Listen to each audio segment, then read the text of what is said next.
Bonjour et bienvenue sur la chaîne Zone Bourse. Alors, ça faisait très longtemps que je voulais faire une vidéo sur la smart money. Alors, smart money, mal traduit, c'est l'argent intelligent, c'est-à-dire l'argent qui est géré par les investisseurs institutionnels, les fonds de pension, les fonds d'investissement, etc. On va dire les professionnels de la finance.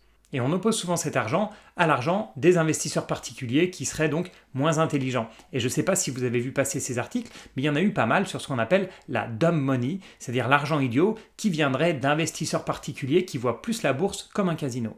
Alors qui sont ces investisseurs ? À la base, ce sont plutôt des parieurs sportifs qui ont découvert la bourse pendant le confinement et qui veulent faire des gros coups tout de suite. Et leur porte-parole aux États-Unis, c'est lui, Dave Portnoy. The lady at businesses are, do I think Warren Buffett's going to return to his prime?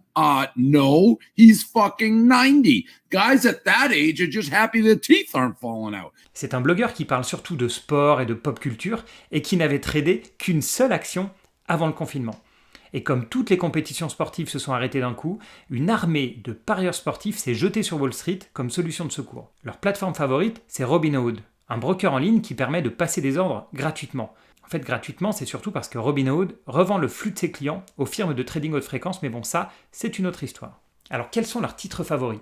Ce sont soit des actions qui ont énormément baissé récemment, ou bien ces penny stocks, vous savez, ces actions qui traitent à 1, 2, 3, 10 cents, et donc qui peuvent prendre plusieurs centaines de pourcents en quelques jours. Et si on regarde le top 100 sur Robinhood, on voit heureusement quelques grosses valeurs, comme Disney, Microsoft et Apple, mais surtout beaucoup de compagnies aériennes qui ont beaucoup souffert de la crise, d'entreprises de croisière aussi qui sont totalement à l'arrêt depuis des mois, ou bien des actions liées au cannabis. Et sur le site RobinTrack, on peut suivre de manière assez précise les titres les plus actifs de Robinhood. En regardant les titres les plus populaires sur 30 jours, on a par exemple en premier Genius Brands, une entreprise avec un chiffre d'affaires 2018 de moins d'$1 million, une perte de 9 millions de dollars. Intéressant, non ? Et ce qui est encore mieux, c'est ce graphique. En rose, on a le prix de l'action, et en vert, le nombre de comptes de Robinhood qui détiennent le titre. Et on voit un cours de l'action qui s'approche de zéro et assez peu de comptes qui en détiennent, donc une valeur qui vaut quasiment rien. D'ailleurs, à ce moment-là, la capitalisation boursière, elle est d'environ 30 millions de dollars, donc vraiment une misère. Et puis, d'un coup, le marché se réveille. On voit le nombre de comptes qui augmente, qui explose même plutôt, et le cours aussi.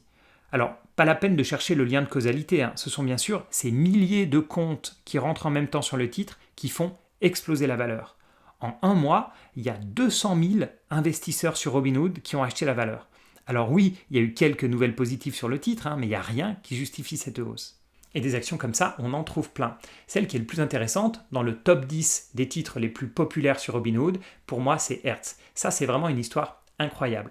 Alors, je ne vais pas vous faire un topo sur la location de voitures, mais très rapidement, il y a une vingtaine d'années, quand vous alliez dans un aéroport, vous aviez 2-3 loueurs de voitures, vous aviez Avis, Hertz, Europcar, des grands noms de ce type-là. Aujourd'hui, dans n'importe quel aéroport, vous avez au moins 10 loueurs de voitures, pas mal de noms inconnus, beaucoup de low cost qui vous louent des voitures à des prix vraiment dérisoires. Et si vous ajoutez à ça l'arrivée de Uber, plus bien sûr dans les derniers mois le confinement qui a totalement stoppé les transports, vous comprenez la situation des loueurs de voitures. Donc Hertz était en faillite, quand ces fameux parieurs en ligne, cette fameuse dumb money, s'est jeté dessus.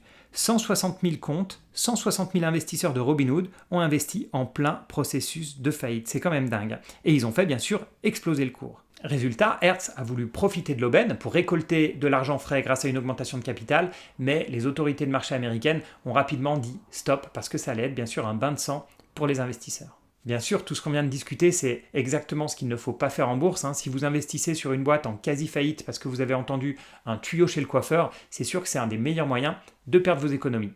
Voilà, merci beaucoup d'avoir regardé cette vidéo jusqu'au bout. Abonnez-vous, partagez, likez, et moi je vous dis à bientôt.